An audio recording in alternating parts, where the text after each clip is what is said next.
Welcome into the install with Greg Cosell of NFL Films. A week from today, Greg, I will be doing these shows out at training camp practice. People will be back in mass in the building, and football season will be officially upon us once again. I'm hype about it.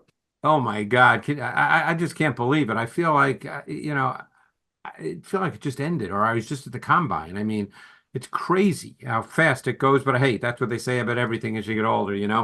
Yeah, that's how I know I'm getting older, because I start to sound like my parents, like, oh, you never know how fast it goes until you're in the middle of it. And it's absolutely No, you're true. exactly, but unfortunately, that's true. I mean, yeah. So, So we make the best of the time that we have, absolutely. And certainly this is going to be a football season with a lot of intrigue here locally. We're going to continue our team previews with the NFC East here in just a second, specific to the Dallas Cowboys. But, Greg, since last we met, in fact, I think within hours of us taping last week, the Titans did agree to a one-year prove-it deal with Jamal Adams. He's a safety in name, though that's not his deployment, or at least it hasn't been in the last couple of years.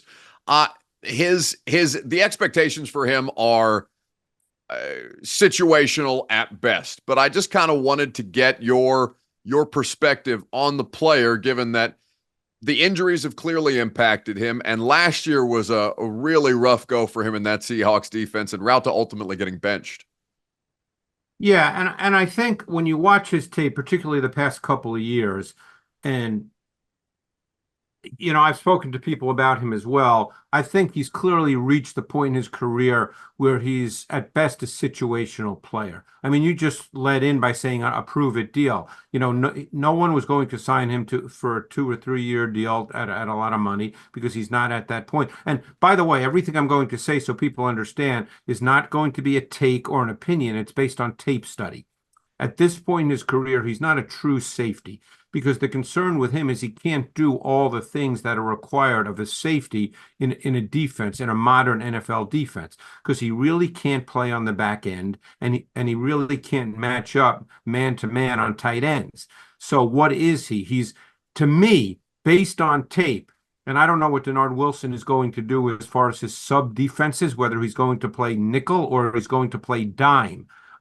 But I think that what Jamal Adams probably is best suited for, based on tape at this point in his career, Buck, is to be kind of a hybrid dime linebacker safety. Those guys that play pretty much at the second level of the defense. You're not going to really ask him to be in coverage, except perhaps on a back. He is a good blitzer. That's something he's always done well in his career. So if he's a second level defender, he can add in as a pressure player, either by design or what we call a green dog, meaning if he's man to man on the back and the back stays in to protect, he can then add in as a pass rusher. That's what we call a green dog. But that's basically what he is at this point in his career. I'm sure when he signed a week or so ago, a lot of fans might have thought, oh, he's going to be the starting safety with Hooker. Based on the last 2, 3 years of tape, I don't think he's quite good enough to do that, given all the demands that are now placed on starting safeties in the NFL. Yeah, just for context from an organizational standpoint, talking to people over there, they said that what the justification that I was given was we could not have paid less for a veteran player like this, who's got a skill set that we think we can deploy, especially him having familiarity with Denard Wilson during the most successful stretch of his career. With the New York Jets when he was drafted there, and Wilson was working on that defensive coaching staff. So Right.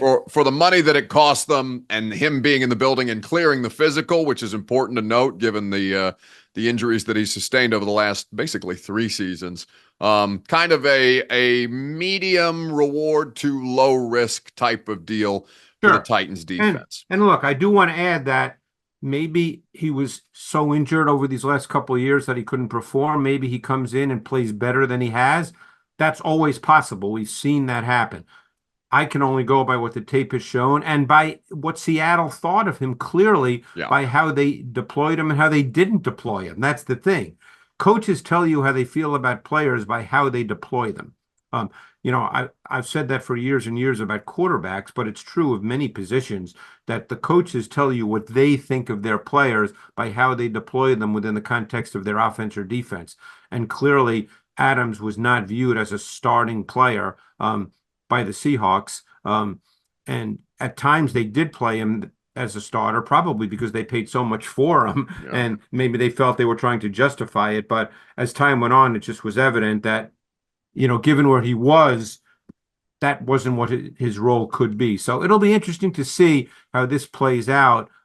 Maybe he's, really healthy and he's giving it one more shot and he'll be really good. But my sense is, because you told me what the numbers are and it's a 1-year prove it deal, that because Denard Wilson knows him from the Jets, that they're bringing him in as a prove it player, a compete player. And hey, they'll be thrilled if he can really compete and show up.